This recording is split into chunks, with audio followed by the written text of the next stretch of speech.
Hey folks, welcome back.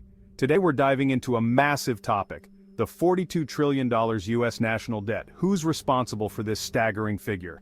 Let's break it down. Before the pandemic, the US national debt was already on an unsustainable path. We were spending more than we were making. Then came 2020. In response to the pandemic, policymakers enacted $3.4 trillion in additional borrowing. This was necessary to help fight the pandemic and stabilize the economy. But once the economy regained its strength, Congress and the White House should have shifted gears. They needed to stop new borrowing and focus on reforms to slow the debt's growth. Instead, borrowing continued at a high pace. Now let's look at the Biden administration.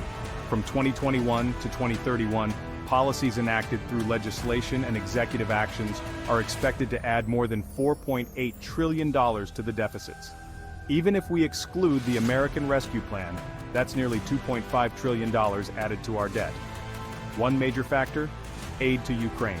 Since Russia invaded Ukraine in February 2022, Congress has approved a total of $55 billion in military, foreign, and humanitarian aid to Ukraine. The Biden administration in total has added $4.8 trillion to deficits over this period. But wait, let's not forget the previous administration. During Trump's time in office, the national debt rose by almost $7.8 trillion. The financial burden inflicted on our government will wreak havoc for decades, saddling future generations with debt. So, what's the solution? To reduce the annual deficits, the government, like any individual or family, needs to cut spending and increase revenue.